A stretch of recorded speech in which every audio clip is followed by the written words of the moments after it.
Okay, hey there everybody. So this video, part 8 of this lecture series, or lecture 8, I've divided into 2 parts, right? And what you're watching here now is the second part. So if you haven't seen the first part, I would encourage you to go back and check that out first, because we're going to hop right into the material here in part 2. Okay, see you there. There are several other issues that we need to think about when we regulate competitive firms, right?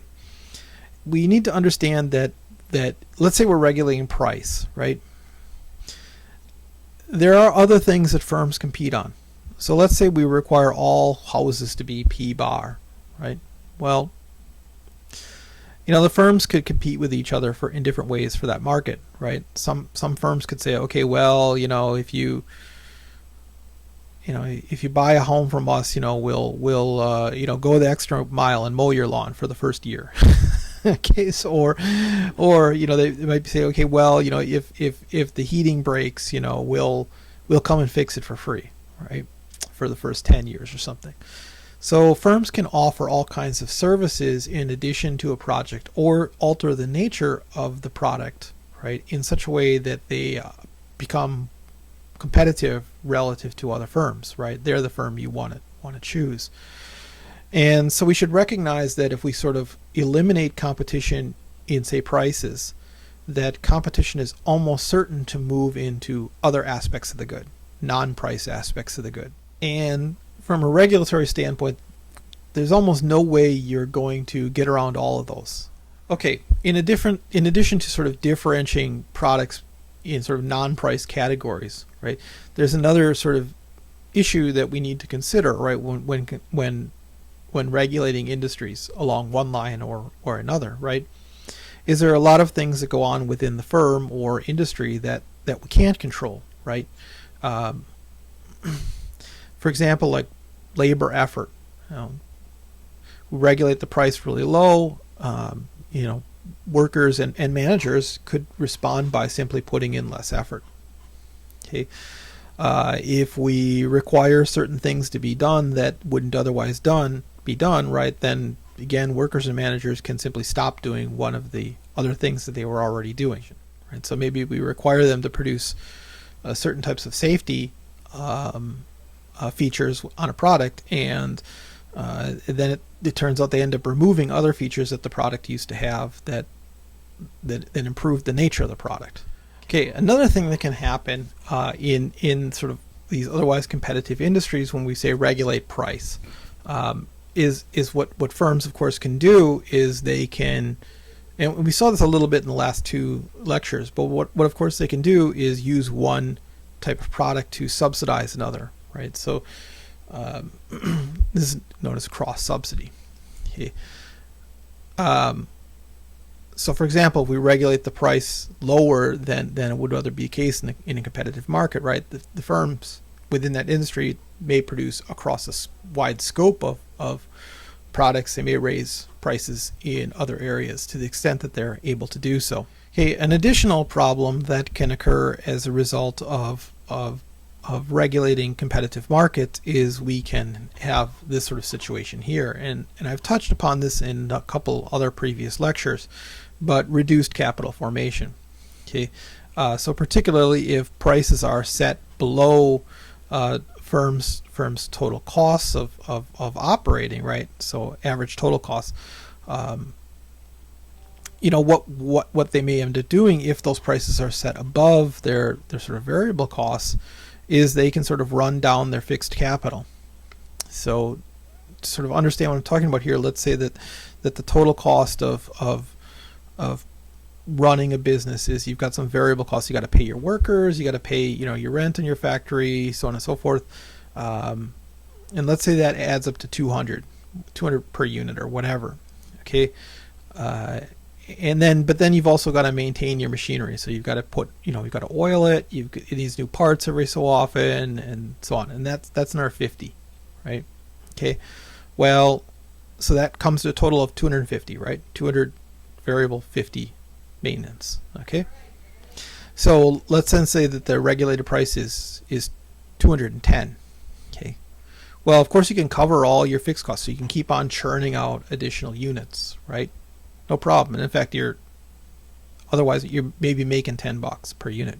Okay, but the problem is that now you have no money left over to maintain capital stock, right? In fact, if you did, right, if you put in the maintenance to keep everything running forever, you'd be losing 40. Okay, this in fact is in my personal experience, I've seen this a lot in housing, right? So you require the price of housing to be a certain low amount, okay, and that's enough to pay the insurance on the building and to continue to file for the appropriate licenses and so on and so forth, but it's not enough to pay for putting a new roof on it or to keeping all the safety features operating as they should. Okay, and so what happens is it starts getting run down, right? And often that doesn't get noticed until it's too late, right? So everybody's sort of like, yeah, this is great, like everything's like rent is affordable and blah blah blah, and we can get in there and it's all working out and stuff like that. But 10 years down the road, you end up with a bunch of housing stock that's junk, right? And now you have a bigger housing problem than you had in the first place because, well, that's obvious at this point. Okay, to conclude then, a few things, right? So how do we know, right? So throughout this lecture, we've sort of assumed that we're regulating competitive markets, but how do we know how far off perfect competition we are? How do we, right, so we started off this lecture talking about the divergence of price and marginal cost, okay, and that's an indicator of sort of how far off perfect competition we are, right? So as price and marginal cost converge, right, we're approaching perfect competition. How in a practical setting, how do we know where we are, right? Firms don't generally report their marginal costs. In fact, a lot of times firms, they don't even know their marginal costs, and that's not because they're slackers or anything like that. It's because the nature of their costs are complicated, right? And they may not be able to tell you their complete costs of producing, say, one more widget in the aggregate. They know that across a variety of product lines they're producing. They might even know an individual product line, but then maybe there's like transportation costs. It's not easy, right? To sort of figure that out, and then on top of that, right, there's really no, and now the accountants are telling me like they know the cost down to the penny. Yeah, okay, but that's, yeah, if we open up all the books, okay, I'm not going to get into it. Suffice it to say, from an economist standpoint, you're going to have a really hard time if I'm a regulator and I go to the industry and I tell them, report to me your marginal costs, and I even explain to them what they are, right? And I show them that, by the way, this is a true story, okay? And I show them the regulation that says you're reporting your marginal costs, right? So in other words, they legally have to do it. They're in violation of the law if they don't do it. They're going to be challenged to do it. Okay, right. So suffice it to say, it's not easy, right? It's easy to say that, right? And it's, from a theory standpoint, we know it's so, right? We know it's so. But from an applied standpoint, it's not easy to do. Okay, it's not easy to do. So how do we go about doing this in sort of the real world? Well, your book nicely lays out these three approaches here: intertemporal approach, intermarket approach, and counterfactual approach. And so I just want to touch upon each of these now, right? All right, intertemporal approach. What we're going to do is we're going to look at a period of time where the industry was not regulated, and sort of how did it perform? What did it look like? What was its cost structure in a general sense, right? And then we're going to look at it during regulation, right? And from that, right, we're going to attempt to figure out where we are, okay, in terms of how far off competition now we are. Now, of course, this is hard, right? The book mentions like, oh, well, you got to have data. Well, right? You got to have data for both periods, right? But the far bigger problem is controlling for everything else that might have changed during those time periods, which of course you have to do, right, to be comparing apples to apples or like things to like things. Okay, so certainly we do this, right, and it's a legitimate approach, and it can be done quite well, but it's not easy. It's not easy to do, right? You have to sort of get everything lined up nicely. Second approach, intermarket approach. Okay, and what this is, we're going to look at the regulated industry and how it performs, and compare it to what we hope to be a very, very similar industry, and see how it performs, right? Now, you might be thinking like, oh, well, we need things that are very much alike, like two products that are very much alike. Maybe you need that, right? That's possible.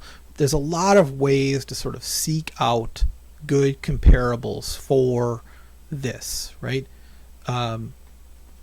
Similar cost structures, different products but similar inputs, right? Might get you there.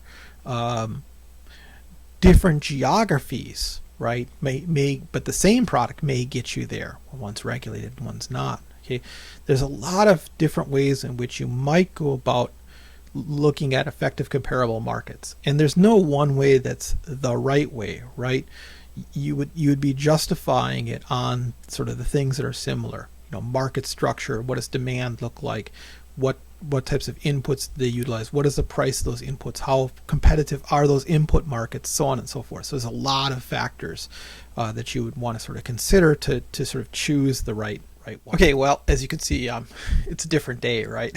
So I wasn't happy out with how this video sort of wrapped up, so I wanted to record a different ending to it. So so the last of these three approaches that we want to talk about is this counterfactual approach here.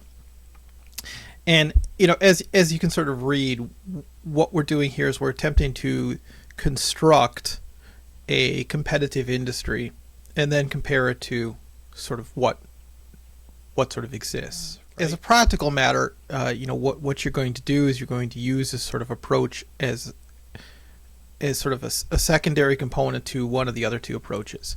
Okay, so how this works is it goes like this, right? So first we're going to estimate, right, the market demand curve and the marginal cost curve. Now, there are a variety of ways we can do that, right? In future lectures, we're going to be talking about hedonic methods and contingent valuation methods.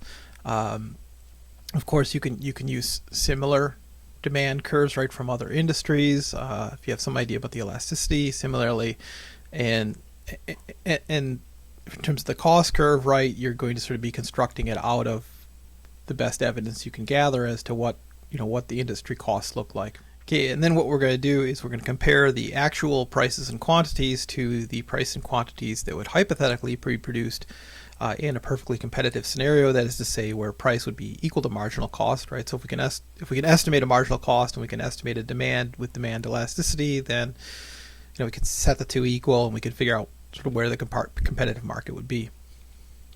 And then looking at the variation between those, what the theoretical or hypothetical, I should say, competitive output would be, and then comparing it to the actual output gives us some idea about how consumer and frankly producer welfare is being impacted by the regulation.